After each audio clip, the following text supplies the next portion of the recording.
through the cab there with this new grommet, and then we just got him zip tied up along there underneath.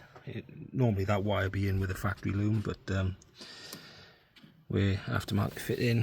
Then it goes in through the grommet there, comes out through the grommet here, and this is the remainder of, so we get this fed down underneath the vehicle, and then this one's got to come in through the floor under the passenger seat.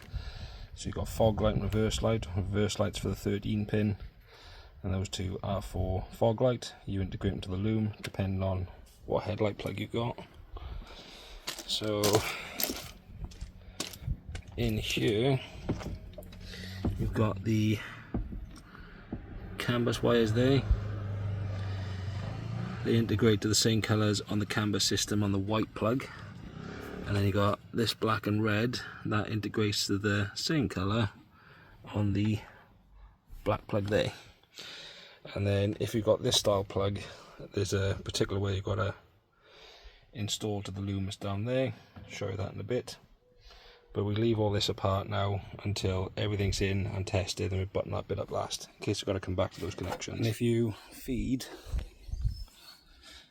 cable down top to bottom, if you want to take all these plastics off underneath, you can put your arm through that gap, find this, tie this to the wire you've got to pull up and through, and hey presto, and now we just magically plumb into, I think it's one of them down there from memory, reverse, and then there's a particular way of using these depending. I think on the T6 you don't use them, it's just a black reverse. Reverse is for a 13 pin plug or a dual 7. In the T5, depending on what light switch you got over there, so we got the big block, not the little block. Fairly confident we got to cut, I can't remember which one, I'll have a look in the book here, but we cut the rear fog light. Plumb one into one side, one into the other, doesn't matter which way around it goes, and that's what controls the fog light. So this is inside the cab on this particular model, just based on the light switch. You plumb into the grey and white. Now they give you like these push fit connectors. I don't like them personally, so I use the heat shrinks. So underneath there's a solder joint heat shrink followed by heat shrink over the top, and then what you can do is you can tape that up with this wire tape, but it is actually covered by all this anyway. So tuck this neatly. This is the fog light, and it detects then on the back end, disables your fog light and activates fog light on the trailer. So this is a 7-pin wiring, same rule by thumb if you're doing a 13 pin as well. There, it's zip tied on to the fuel line bracket. It's quite normal to have wires underneath, especially on transport, on lots of cars actually. But then it goes up into this big plastic bit here, up into the cab through a special grommet. It's really hard to record, I can't see. But then the wire is tucked up there,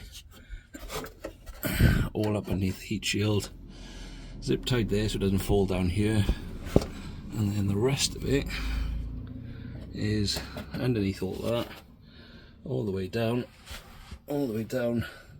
comes out somewhere by here. Can't quite see because I can't get down there now. There, comes out there. I know.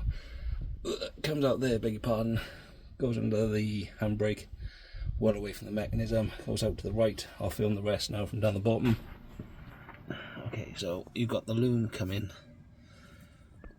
out the plastic, up through a grommet hole, and then you zip tied to the rail. Zip tied to the rail there, zip tied to the rail there, then it goes underneath the plastic liner, zip tied there,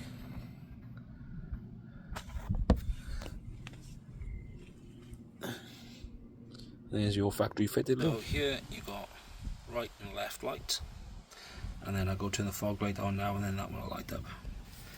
So That's the fog light on. I'll go do hazards. Trying to figure out how to test the brakes. So that's the hazards.